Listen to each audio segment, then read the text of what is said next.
श्री भगवान महावीर स्वामी की अहिंसा परमो धर्म की परम पूज्य आचार्य गुरुवर श्री विद्यासागर जी महाराज की के द्वंद्व में झूलते ही रहेंगे या कोई ऐसा भी मार्ग है जो इन सब से परे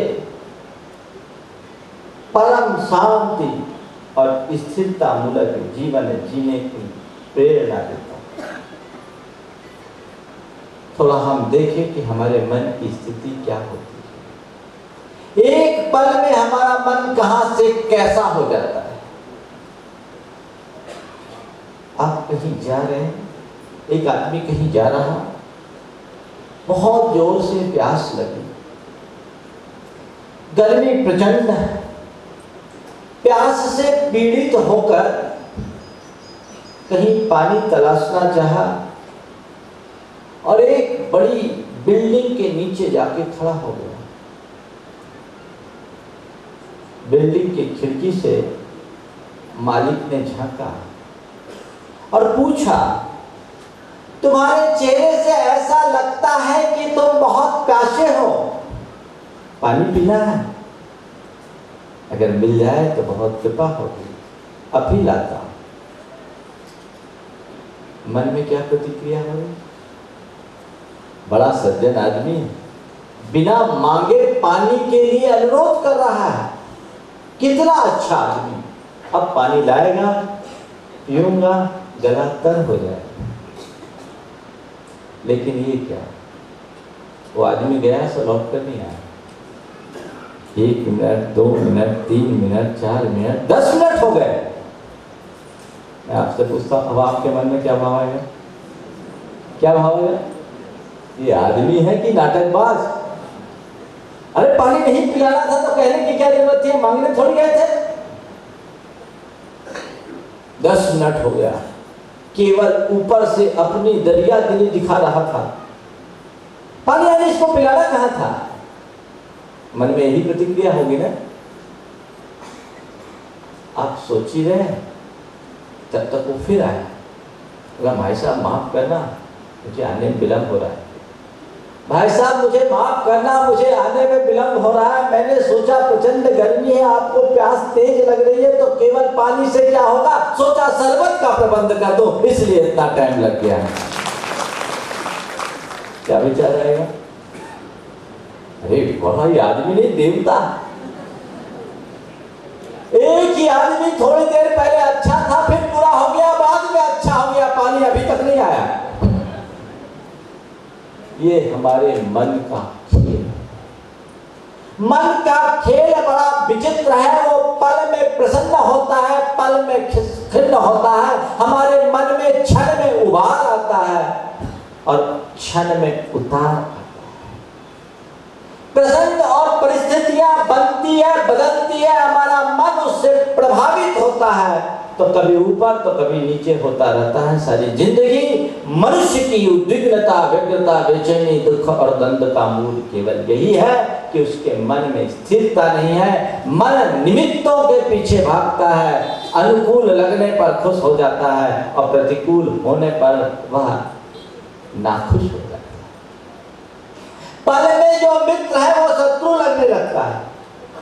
पल में करुणा क्रोध में परिवर्तित हो जाती है। क्षण में अपना पराया दिखने लगता है। एक एक क्षण में मनुष्य का चित्त बदलने लगता है। दिवाली का समय, घर की सफाई चल रही, अचानक पति के हाथ में एक ऐसी पुस्तक लगी जिसे 30 बरस पहले उसकी पत्नी शादी में लेकर आई थी। 30 बरस पहले शादी में पत्नी जिस पुस्तक को लेकर आई, सफाई करते वक्त अचानक पति के हाथ में वो पुस्तक लग गई। पति ने पलटना शुरू किया, उसमें एक पत्र मिला और वो पत्र 30 बरस पहले पत्नी की प्रेमी ने उसे लिखा था। पढ़ना शुरू किया, चेहरे का रंग बदलना शुरू हो गया। अच्छा ये बात है, मैं तो इसको बहुत अच्छा समझता था।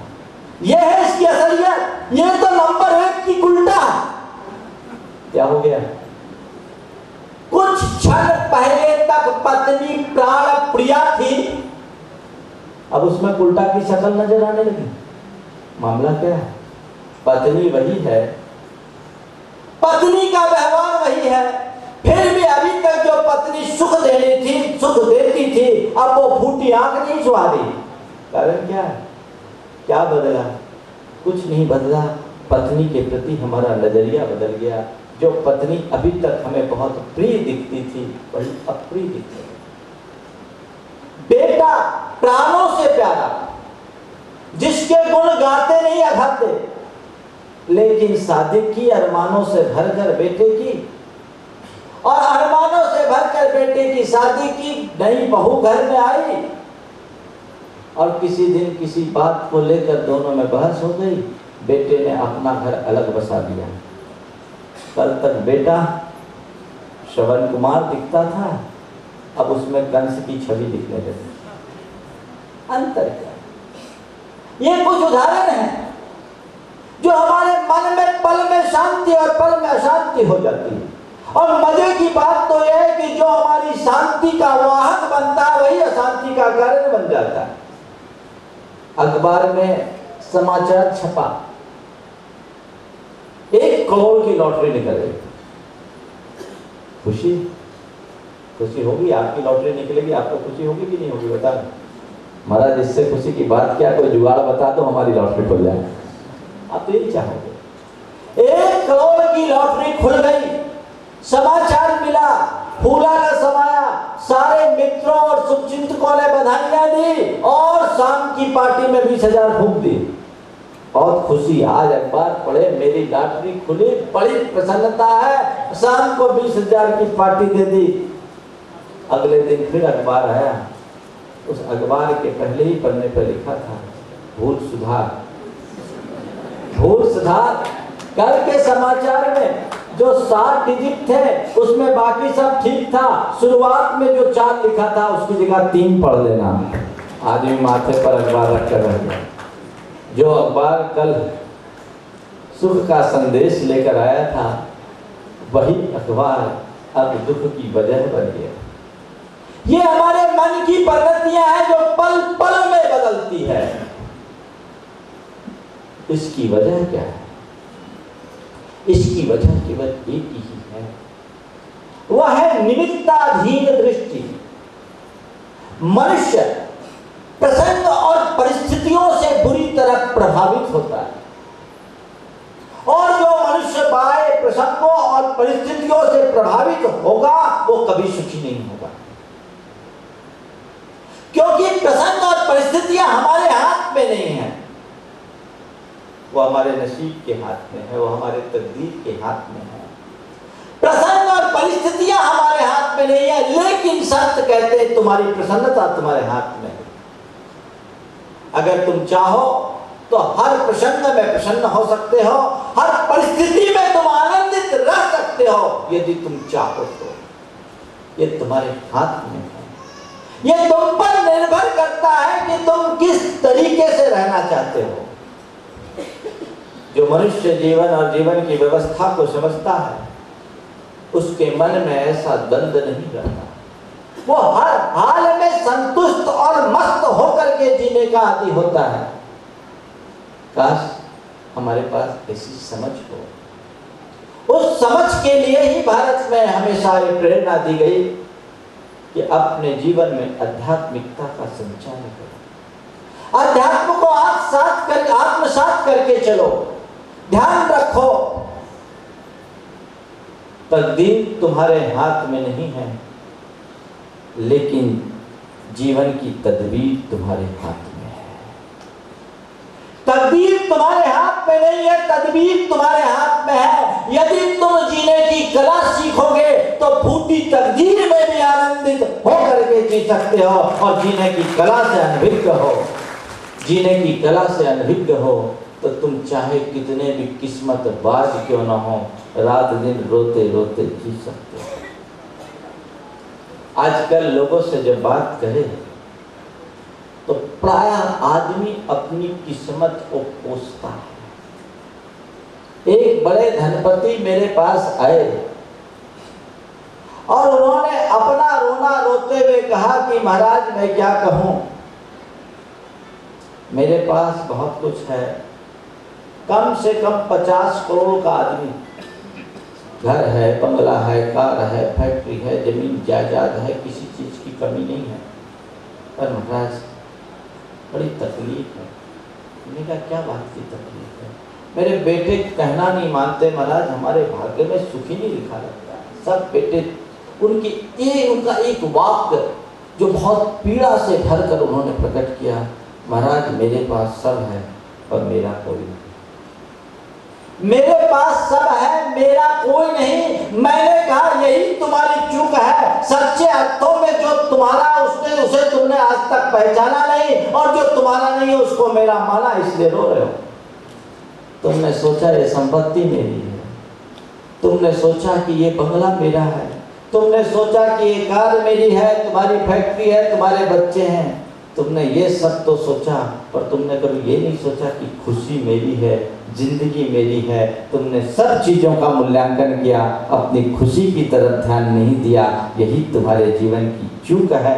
तुम संपत्ति को बढ़ाने में लगे रहे, संबंधों को बढ़ाने में लगे रहे, लेकिन अपने मन की प्रसन्नता को बढ़ाने के लिए, शांति को बढ़ाने के लिए तुमने आज तक कोई काम नहीं किया, तो तुम्हें हासिल क्या होगा? संत कहते हैं अपने जीवन में और कुछ करो या ना करो, सबसे पहले अपने जीवन की शांति और प्रसन्नता को कायम करने की कला सीखो, क्योंकि जीवन की सबसे बड़ी संपत्ति शांति है, सबसे बड़ी उपलब्धि शांति है। तमाम उपलब्धियों के बाद भी मनुष्य के मन में यदि शांति नहीं है तो वह व्यर्थ है, और सबके अभाव के बाद भी मनुष्य के मन में शांति है तो उसके लिए सब कुछ सार्थक है। रहने वाला तमाम अभावों में भी शांत रह सकता है, और जिसके मन में आसक्ति है वो तमाम चीज़ों की उपलब्धियां होने के बाद भी अशांत रहता है। शांति को प्राप्त करना चाहते हो तो कुछ सूत्र मैं आज आपको देना चाह रहा हूँ, अपने जीवन में उन्हें आत्मसात कर लो, शांति तभी मिलेगी। तुम सोचो कि मुझे धन पैसा मिल जाएगा तो मैं शांति पाऊंगा, ये तुम्हारा भ्रम है। तुम सोचो कि मुझे शरीर की तंदुरुस्ती मिल जाएगी, मैं शांति पाऊंगा, ये भी तुम्हारा भ्रम है। तुम सोचो कि मुझे सत्ता मिल जाएगी तो मैं शांति पा जाऊंगा, तो ये भी तुम्हारा भ्रम है। तुम चाहो कि मैं अपने जीवन में कोई बड़ी उपलब्धि अर्जित कर लूं, नाम और प्रतिष्ठा पा लूं, तो तुम शांति पा जाओगे, तो ये तुम्हारा भ्रम है। संत कहते हैं यदि शांति पाना है तो और कुछ पाने की जरूरत नहीं हो, तुम जहाँ हो, जैसे हो, जितना हो उतने को स्वीकार कर लो, पल में शांति आ जाएगी। फिर शांति के लिए तुम्हें कहीं भागने की जरूरत नहीं पड़ेगी। लेकिन आज मनुष्य की सबसे बड़ी कमजोरी यही है, वो अपने आप में संतुष्ट नहीं है, जो उसके पास है उसके प्रति उसका ध्यान ही नहीं।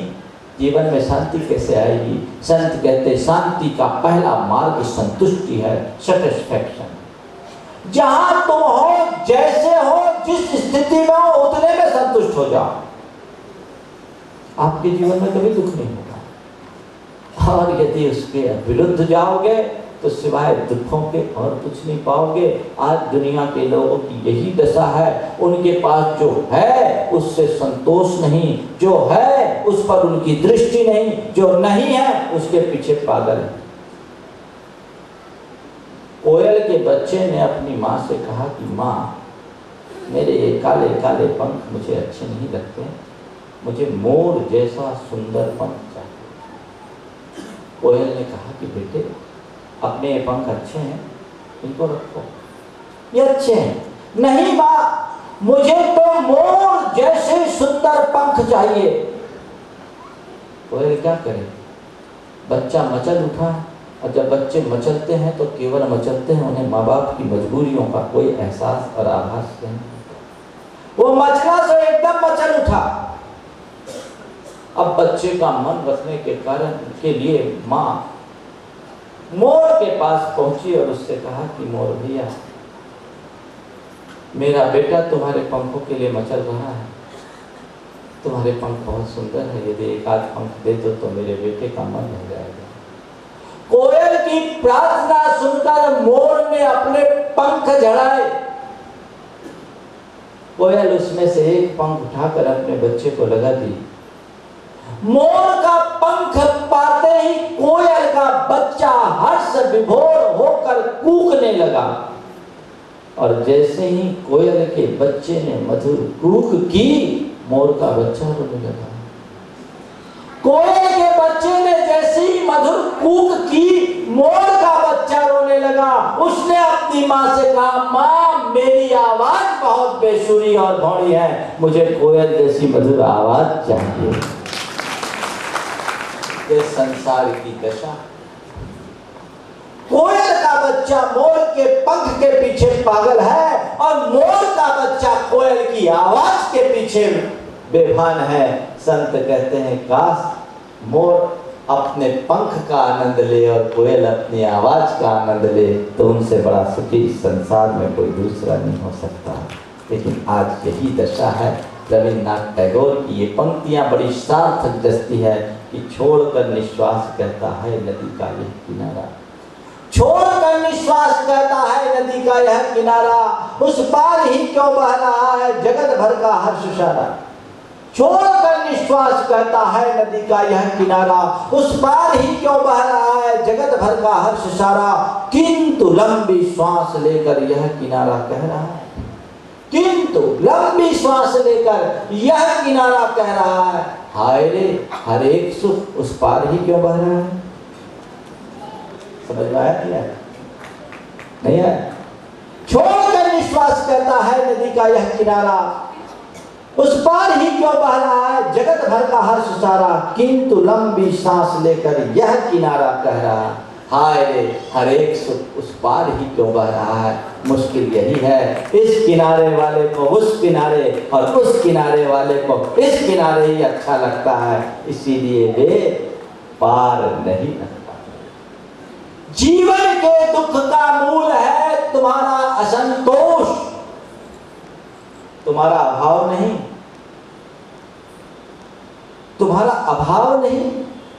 अभाव मनुष्य को दुखी नहीं करता, अभाव का एहसास करता है। मैं आपसे एक सवाल पूछता हूं, आपको दुख कब लगता है? आपके पास कम पैसे होते हैं तब आपको दुखी होते हैं, कि पैसे आपको कम लगते हैं तब दुखी होते हैं? पूछता है, कम पैसे हैं इसलिए आप दुखी हो, कि पैसे आपको कम लगते हैं इसलिए दुखी हो? कम लगते हैं इसलिए दुखी है, और कम की कोई माप नहीं है इसलिए जिंदगी भर दुखी बने रहोगे। कम की कोई माप नहीं। संत कहते पेट की पैमाइश है, पेटी का माप ही नहीं। जिंदगी में तुम्हें कब लगेगा कि मैं बस अब हो गया सफिशिएंट, अब इससे ज्यादा नहीं, अब और नहीं, इससे आगे नहीं, इससे ज्यादा नहीं, है कभी मन में? कभी नहीं। दौड़ो, जिंदगी भर दौड़ते रहो। मैंने कहा था ना, आज के आदमी की दशा कैसी है, क्या कहा था? बस दोबारा नहीं दोहराऊंगा, एहसास करो। दौड़ते रहो, दौड़ते रहो, और ऐसे दौड़ते दौड़ते जिंदगी में कुछ भी हासिल होने वाला नहीं है। जीवन में पहली जरूरत संतुष्टि की है। तुम्हारे पास जो है, जैसा है, जितना है, उतने में संतोष करो। सब में संतोष करो, हर हाल में अपने आप को संतुष्ट रखने की कोशिश करो। जीवन कभी दुखी नहीं होगा। दूसरा है सामंजस्य बनाकर। सामंजस्य, एडजस्टमेंट बहुत कठिन काम है। बाहर की व्यवस्थाओं से एडजस्टमेंट और इंटरनल रिलेशन में एडजस्टमेंट, दोनों अगर हो जाए तो मनुष्य को दुख नहीं होगा, लेकिन ये दोनों ही कठिन। बाहर की व्यवस्थाएं जब मन के विरुद्ध होती है तो मनुष्य उसमें एडजस्ट नहीं कर पाता, नतीजा डिप्रेशन का शिकार बन जाता है। कभी भी ऐसी स्थितियां बनती है, डिप्रेशन, तनाव क्यों होता है पता है आपको? एक आदमी नहीं होगा जो तनाव का शिकार नहीं। दुनिया में बीमारियां हैं, पर ये महामारी, तन की बीमारी में कुछ महामारियां हैं, लेकिन मन की जितनी बीमारी सब महामारी, सब किसी न किसी रूप में प्रभावित है। चाहे बच्चा हो या बड़ा, 8 का बच्चा हो या 60 का बूढ़ा, बराबर है। तनाव सबको है, स्ट्रेस सब फील कर रहे हैं। क्यों हो रहा है स्ट्रेस? एडजस्टमेंट का अभाव। एडजस्टमेंट का अभाव ही तनाव का हेतु है। क्या है तनाव का मतलब? परिस्थिति और मनस्थिति के बीच के असंतुलन का नाम ही तनाव है। दोहराओ, परिस्थिति और मनस्थिति के बीच के असंतुलन का नाम ही तनाव है। परिस्थिति कुछ और हो, मनस्थिति कुछ और हो, एडजस्टमेंट नहीं है, टेंशन है। अरे बहुत टेंशन है, जो कहो क्या टेंशन है। टेंशन है क्यों? अगर एडजस्टमेंट की कला तुमने सीख ली तो तुम पर तनाव कभी हावी नहीं हो सकता। एडजस्ट करना सीखो, एडजस्ट होना सीखो। जो परिस्थितियां ठीक है, कैसे करें महाराज एडजस्ट? बहुत मुश्किल होता है। जब कोई प्रतिकूल परिस्थिति आ जाती है तो एडजस्टमेंट कर पाना बहुत मुश्किल होता है। मुश्किल तब तक है जब तक तुम मुश्किल को मुश्किल मानो। तुम तय करो, फैसला करो कि हमको खुशी पूर्वक जीना है कि रोते रोते जीना है, हमें प्रसन्नता से जीना है या व्याकुल होकर जीना है, हमें आनंद से जीना है या अवसाद पूर्वक जीना है। तय करो। अगर तुम चाहते हो कि हमको खुशी खुशी जीना, तुम चाहते हो कि मुझे अपनी प्रसन्नता को टिकाए रखना है, तुम चाहते हो कि हमें अपनी शांति को खंडित नहीं होने देना है, तो फिर जिससे शांति मिले, जिससे प्रसन्नता मिले, जिससे आनंद मिले, उस मार्ग को अंगीकार करो। तय है कि बाहर की परिस्थितियों से अपने आप को एडजस्ट करोगे। परिस्थितियों और मनस्थिति के बीच में एडजस्टमेंट रहेगा, तुम कभी दुखी नहीं होगे, और एडजस्टमेंट नहीं होगा तो सिवाय दुखी के कुछ नहीं होगा। चाहे तुम करोड़पति बन जाओ, अरबपति बन जाओ, दुनिया के बड़े नायक बन जाओ, लेकिन संत कहते हैं तुम्हारे पास सब कुछ हो सकता है, शांति नहीं हो सकती। शांति तभी होगी जब तुम्हारे भीतर एडजस्टमेंट हो। एडजस्ट करो। कैसे एडजस्ट करें? एक ही मार्ग है। बस मान लो संसार में जो है विधि का विधान है, विधि के विधान से जो मिल जाए वो ठीक। बस विधि विधान पर विश्वास रखो। लक समझते हैं? लक पर विश्वास रखो। कभी चर्चा करूंगा लक की। लेकिन लक क्या है? एक आदमी 5 मंजिल से नीचे गिर गया, चोट लगी, हॉस्पिटल में भर्ती किया गया। अगले दिन उसे होश आया तो डॉक्टर से पूछता, डॉक्टर साहब मैं बच गया।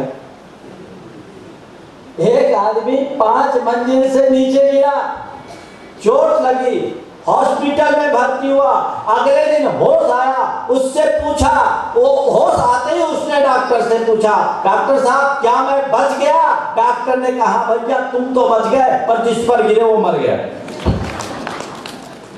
ये लक है, गिरने वाला बच जाए और जिस पर गिरे वो मर जाए। लक का खेल विचित्र है। कब किसके भाग्य में क्या हो जाए कोई भरोसा नहीं। महापुरुषों के जीवन चरित्र को पलट करके देखो कि एक पल में उनके जीवन का अध्याय बदल गया। जिसका राज तिलक होना था उसको वनवास स्वीकारना पड़ा। क्या ये हमारे लिए प्रेरणा नहीं? वे कभी दुखी नहीं हुए। अंजना के चरित्र को पलट करके देखो। जैन पुराणों के अनुसार विवाह हुआ नहीं और पति का विछोह हो गया,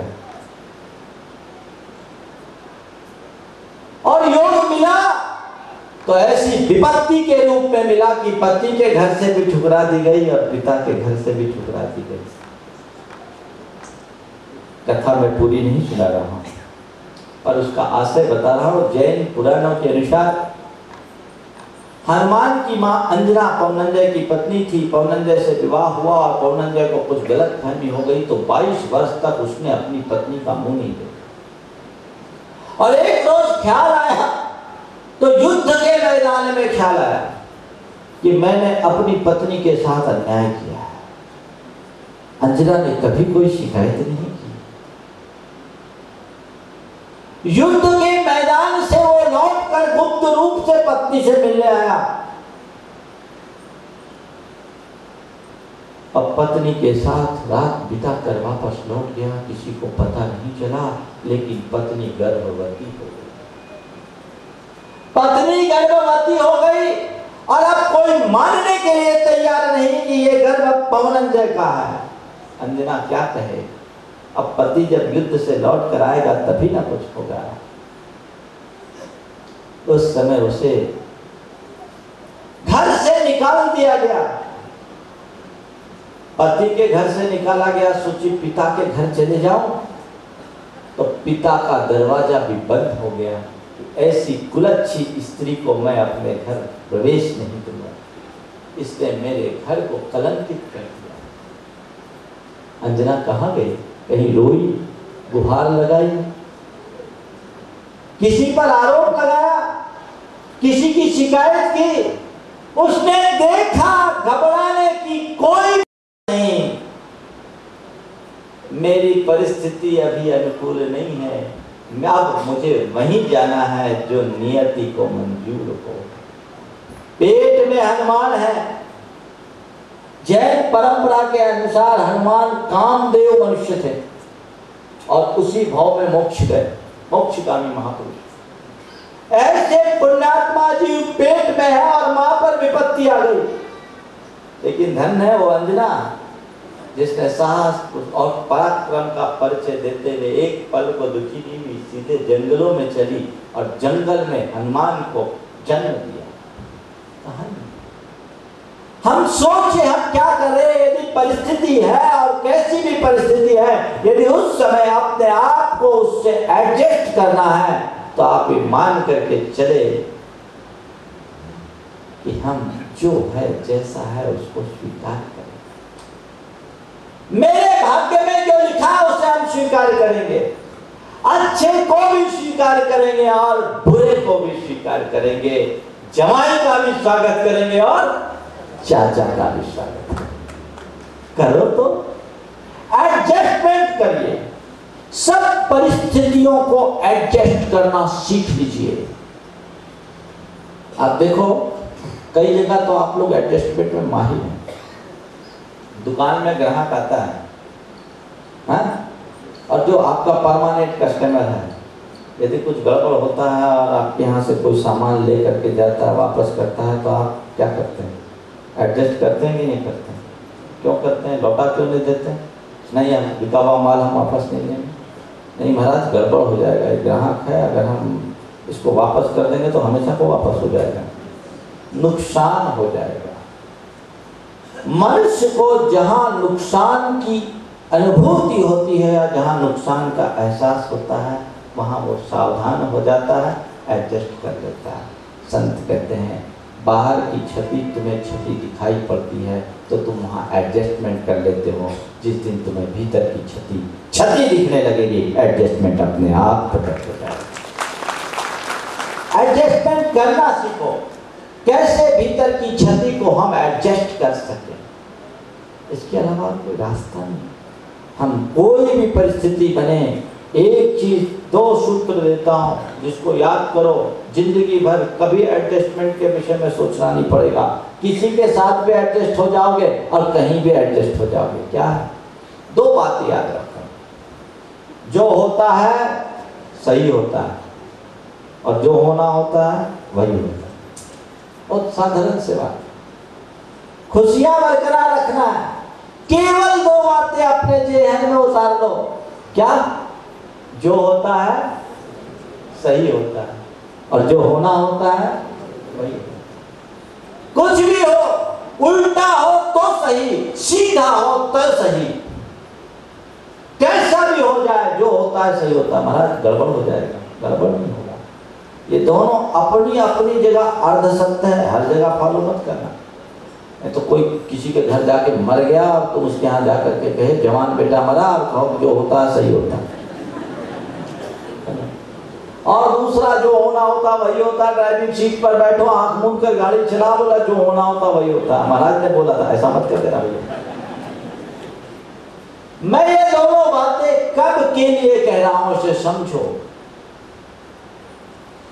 जब कोई प्रसंग घट जाए और मन अधीर हो उठे तो मन को समझाने के लिए सोचो कि जो होता है सही होता है। जब कोई अनुकूल परिणाम सामने होता ना दिखे और मन अशांत हो जाए तो मन को समझाने के लिए सोचो जो होना होता है वही। यदि इस संदर्भ में इन दोनों वाक्यों को आप फॉलो करोगे जीवन में कभी दुखी नहीं होगे। जो होता है सही होता है, सबको ये सोचो, बुरे को भी अच्छा समझ लो। एक बहुत पुरानी कहानी, राजा के पैर में चाकू गिर जाने से अचानक उसके पांव का अंगूठा कट गया। अंगूठा कटकर अलग हो गया, राजा को बहुत दर्द हुआ। मंत्री ने कहा महाराज जो होता है सही होता है। अब बताओ किसी की का अंगूठा कटे और कोई कहते सहानुभूति दिखाने की जगह कि जो होता है सही होता है, फिर राजा लोगों से कोई कहते, राजा लोग बड़े खतरनाक होते हैं, कब प्रसन्न हो जाए कब नाराज हो जाए कोई भरोसा नहीं। अब राजा एकदम क्रुद्ध हो उठा और उसने उसे जेल में ठूस दिया। ठीक, मंत्री बहुत समझदार था, उसने जेल को भी सहज भाव से स्वीकार किया।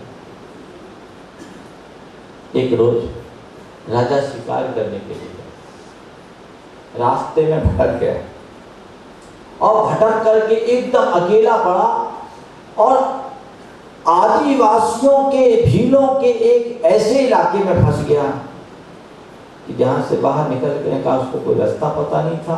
भीलों ने उसे पकड़ लिया, भीलों ने उसे पकड़ लिया और उस दिन उनका कोई धार्मिक अनुष्ठान चल रहा था, उसमें उन्हें एक नरबलि की जरूरत थी और वे किसी सर्वगुण संपन्न मनुष्य की तलाश में थे।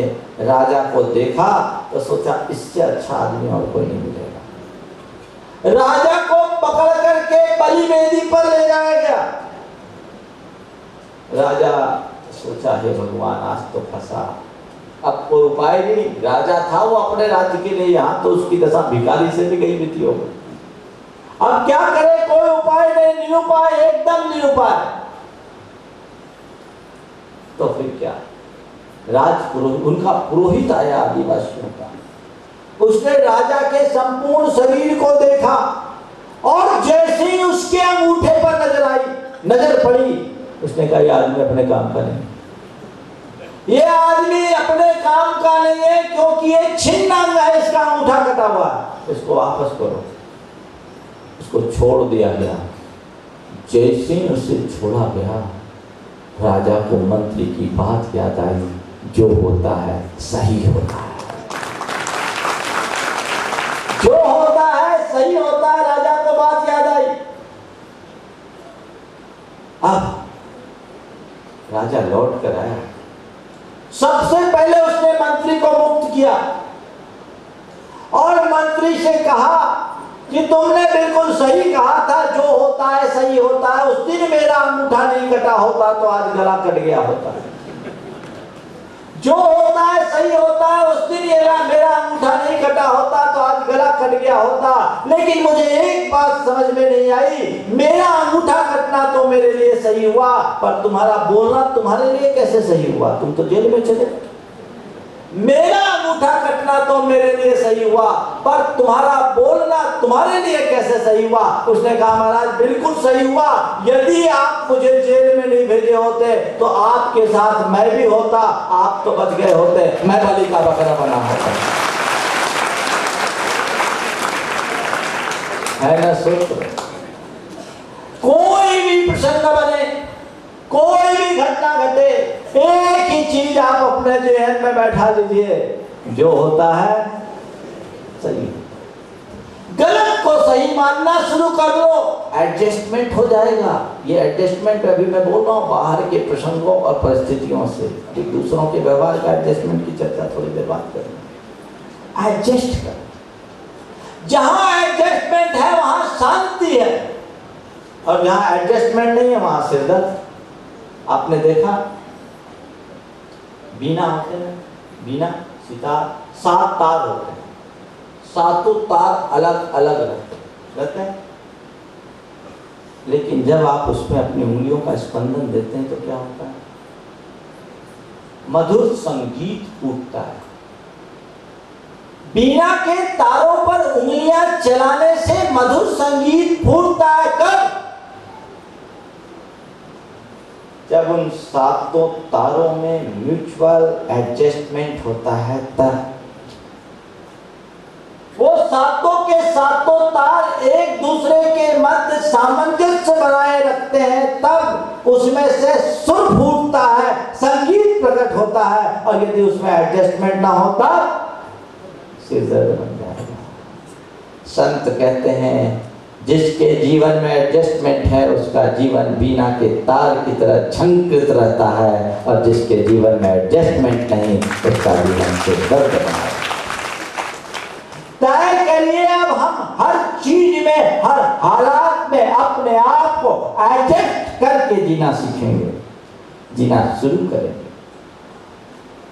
जो होता है सही होता है, पहली बात। दूसरी बात, जो होना होता है वही होता है। मैं आपसे पूछना चाहता हूं, आपने आज तक बहुत कुछ चाहा, हर इंसान चाहता है, हर इंसान चाहता है, पर आप ये देखिए कि जो जो आपने चाहा वही हुआ है क्या? आपने जो चाहा, एक भी व्यक्ति इस सभा में बैठा हुआ हो जो मुझसे कहे कि महाराज मैंने जो चाहा वो हो गया है? नहीं है, नहीं है ना? अनुभव बताता है पक्का हमने जो चाहा वो आज तक नहीं हुआ। फिर क्या हुआ? महाराज जो होना हुआ वही हुआ, है ना? आज तक का एक्सपीरियंस, जो होना होता वही होता है। हम लाख चाहे, हमारे चाहने से कुछ नहीं होता, होता वही है जो होना होता। ये अनुभव की बात है, तो मानने को राजी क्यों नहीं? जब ये अनुभव की बात है तो इसको मानने में फिर संकोच किस बात का, देर किस बात की? अगर तुम इसको स्वीकार लोगे तो जीवन मरण हो, संयोग वियोग हो, लाभ हानि हो, तुमको कोई फर्क नहीं पड़ेगा, कोई फर्क नहीं पड़ेगा। कोई का जन्म हुआ, होना था, कोई मर गया, मर गया। जीवन मरण में, संयोग वियोग में, लाभ हानि में मनुष्य अंदर से बहुत ज्यादा विचलित हो उठता है। संत कहते तुम्हारे विचलित होने से क्या व्यवस्था बदलेगी? कतई नहीं। तुम कितना भी विचलित हो, व्यवस्था बदलने वाली नहीं है, इसलिए उसको एडजस्ट करो, स्वीकार करो। एक व्यक्ति का इकलौता बेटा पानी में डूबकर मर गया। इकलौता बेटा, 22 साल का जवान बेटा पानी में डूब करके मर गया, जिसका आईएएस में सिलेक्शन हो चुका था। अमित जैन नाम था। पहले वो आईएएस में था, आईएएस में सिलेक्ट हुआ 4 रोज बाद, मरने के 4 रोज बाद पानी में डूबकर, नहर में डूबकर मर गया। लोगों को बहुत सदमा पहुंचा और उसके पिता से लोगों ने सहानुभूति प्रकट की। आपके बेटे का वियोग हुआ, आपके ऊपर बच्चा घात हुआ है, आपके जीवन की आशा का दीप बुझ गया, आपके बुढ़ापे की लाठी छिन गई। पर उस आदमी के चेहरे पर कोई शिकन नहीं। उसने एक ही बात पूछा, ये बताओ यदि कोई व्यक्ति आपको कोई धरोहर सौंपे और कुछ समय बाद वो उसे वापस मांगने आए तो आप क्या करोगे? यदि कोई व्यक्ति आपको कोई धरोहर सौंपे और समय पाकर वापस मांगने आए तो आप क्या करोगे? मैं आपसे पूछता हूं, लौटा दो? डका दोगे तो नहीं? आजकल डकारने वाले लोग ज्यादा है, सोच समझ के लो। जो सही आदमी होगा यदि कोई धरोहर दे तो उसे वापस सहर्ष लौटाएंगे। अगर लौटाओगे तो आपको कोई तकलीफ होगा नहीं। भाई आपने दिया, मैंने संभाला, आपकी अमानत आप संभालो। तो बस यही तो कहने की बात है। आज तुम्हारी जो संतान है वह संतान भी परमात्मा की धरोहर है, जो कभी 20-22 वर्ष पहले दी थी, आज वो वापस मांग रहा है, तो उसको लौटाने में क्या संकोच है। इतना सोच लो, काम खत्म। विधि के विधान पर विश्वास रखो, तब कहीं काम होगा। ध्यान रखना, दुनिया में 2 तरह की शक्तियां होती है, एक वो जो दिखाई पड़ती है और एक वो जो दिखाई नहीं पड़ती। 2 तरह की शक्तियां होती है, एक वो जो दिखाई पड़ती है और एक वो जो दिखाई नहीं पड़ती। मैं बोल रहा हूं, किससे बोल रहा हूं? ये माइक मेरी आवाज को आप तक पहुंचा रहा है, ठीक है? माइक पहुंचा रहा है, ये विजिबल फोर्स है, लेकिन केवल माइक मेरी आवाज आप तक पहुंचा देगा?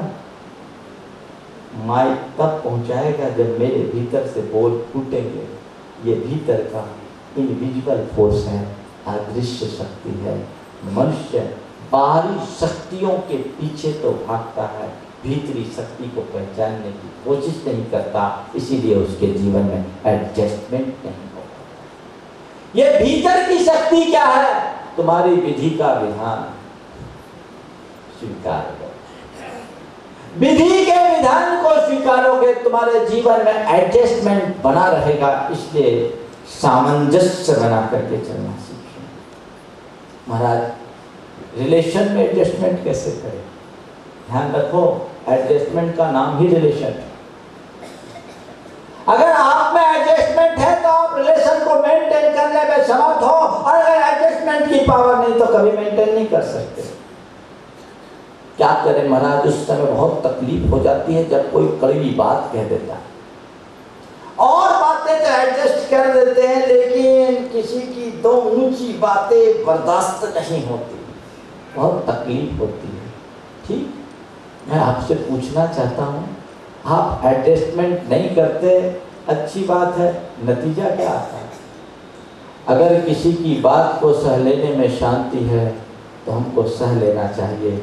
अगर उसकी बात पर प्रतिक्रिया करने में अशांति है तो हमें प्रतिक्रिया से परहेज करना चाहिए। सहन कर लो, एडजस्ट कर लो। एक क्षण की चुप्पी यदि पूरे दिन शांति का आधार बनती है तो वो ठीक है कि पल भर की प्रतिक्रिया पूरे दिन की अशांति। बता, किसी ने आपसे कुछ कहा और आपने उसे नजरअंदाज कर दिया, झेल दिया और नॉर्मल बने रहे, ये अच्छा है कि किसी ने 2 सुनाया, आपने उसके बदले में 20 सुनाया और दोनों में शीत युद्ध चालू हो गया? वो अच्छा है? क्या अच्छा? किसको अच्छा कहोगे आप? महाराज, एडजस्टमेंट में अच्छा है तो बस एडजस्टमेंट करना सीखो। तय करो हमको बाहर की परिस्थितियों से और साथ के लोगों से एडजस्टमेंट करके चलना है, और इसके अलावा कोई रास्ता नहीं है। आप एक ही बात कहना चाहता हूँ, दूसरों की उन्हीं बातों को अपने भीतर प्रवेश दो जो आपकी शांति की पुष्टि करते हों। ऐसी बातों को अपने भीतर कतई प्रवेश मत दो जिससे आपकी शांति खंडित होती हो, उसको बाईपास कर दो, इधर से उधर निकाल दो, कोई मतलब नहीं। अरे भैया, ये तो एडजस्टमेंट का रास्ता है। संतुष्टि, सामंजस्य, और तीसरी बात है सहजता। जीवन में सहजता लाइए, एकदम सहज, एकदम नॉर्मल। कोई भी बात हो, आज देखिए मनुष्य की मनोवृत्ति कैसी है, थोड़ी थोड़ी बातों में आप असहज हो जाते हैं। कितने असहज होते देखो, किसी ने हमारी तारीफ कर दी, खिल जाते हैं। खिलते कि नहीं खिलते? भले झूठी तारीफ। और एक बात बताऊं, मुंह पे जितनी तारीफ होती सब झूठी होती। मुंह की तारीफ सब झूठी होती है, तारीफ करने वाला सामने तारीफ करता है लेकिन अंदर से वो भी जानता है कि मैं जो तारीफ कर रहा हूं सही नहीं कर रहा हूं। पर मनुष्य की दशा कैसी है, किसी ने तारीफ की खिल गए और किसी ने टिप्पणी की खौल गए। होती कि नहीं होती? तारीफ की आप एकदम खिल उठते हो और टिप्पणी होती है खौल उठते हो। पल में खिलना, पल में खौलना। अब बताइए आदमी की दशा कैसे विचित्र हो गई। हम हमारी खुशी और हमारा रुदन दोनों दूसरों पर निर्भर हो गया। हमको कोई भी हंसा सकता है, हमको कोई भी रुला सकता है। किसी को हंसाना है थोड़ी अच्छी बातें कर दो और किसी को रुलाना है तो आक्षेप कर दो, बस। मतलब क्या हुआ? ये तो ऐसा ही हुआ कि लाइट जल रही है, स्विच ऑन करो जल जाएगी, ऑफ करो बुझ जाएगी। लाइट है, स्विच ऑन किया जल उठी, स्विच ऑफ किया बुझ गई। बस यही स्थिति आपकी है। किसी ने आपकी जिंदगी की स्विच को प्रशंसा से ऑन कर दिया, आप जल उठे, और किसी ने आपकी जिंदगी की स्विच को टिप्पणी से ऑफ कर दिया, आप बुझ गए। संत कहते हैं ध्यान रखो, अपने जिंदगी की स्विच को अपने हाथ में रखो, दूसरों के हाथ में कभी मत जाने दो जो तुम्हें कभी भी जला दे और कभी भी बुझा दे। तुम अपने इच्छा से जलो और अपनी इच्छा से, दूसरों के हाथ में स्विच मत जाने दो। असहज मत होइए, सहजता। थोड़ी थोड़ी बातों में आदमी बहुत ज्यादा असहज हो जाता है और ये असहजता व्यक्ति के लिए बहुत खतरनाक हो जाती है। एक आदमी एक सराय में ठहरा, करोड़पति आदमी था, वहीं एक फकीर भी ठहरा हुआ। रात में चोरी हो गई, करोड़पति का ब्रीफकेस चला गया और उस फकीर के पास एक जोड़ी कपड़ा था, उसका एक कमंडल था, वो भी चोरी हो गई।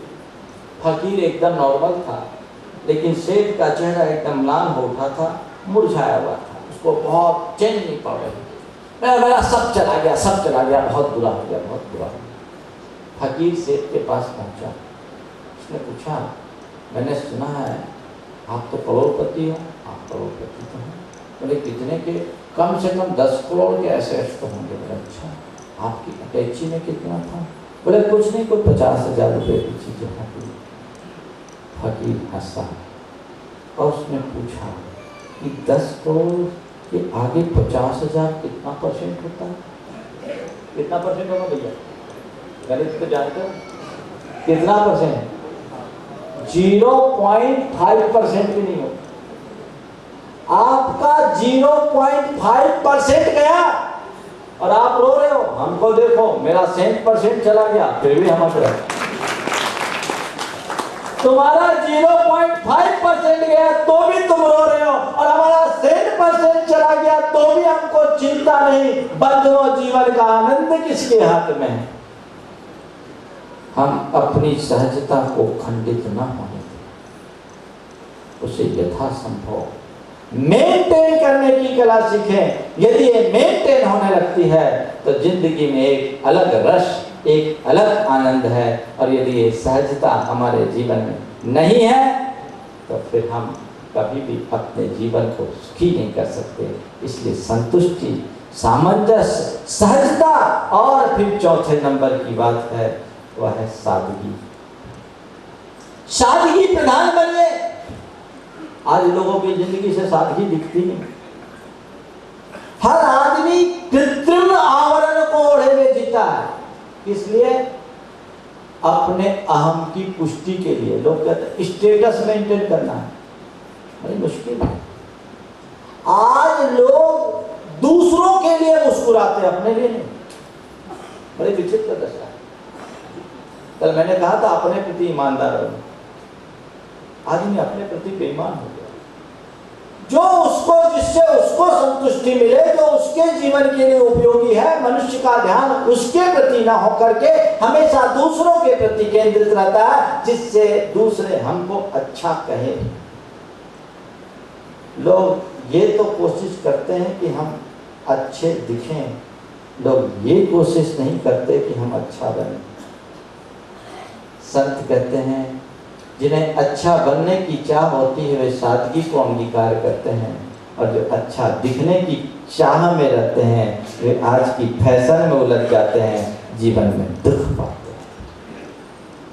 एक युग था जब ये कहा जाता था simple living and high thinking. आज देखो आज क्या हो रहा है। आज आप देखिए आपके घर का जो बजट है ना, खाने पीने और रसोई में कम खर्चता है, ताम झाम में ज्यादा।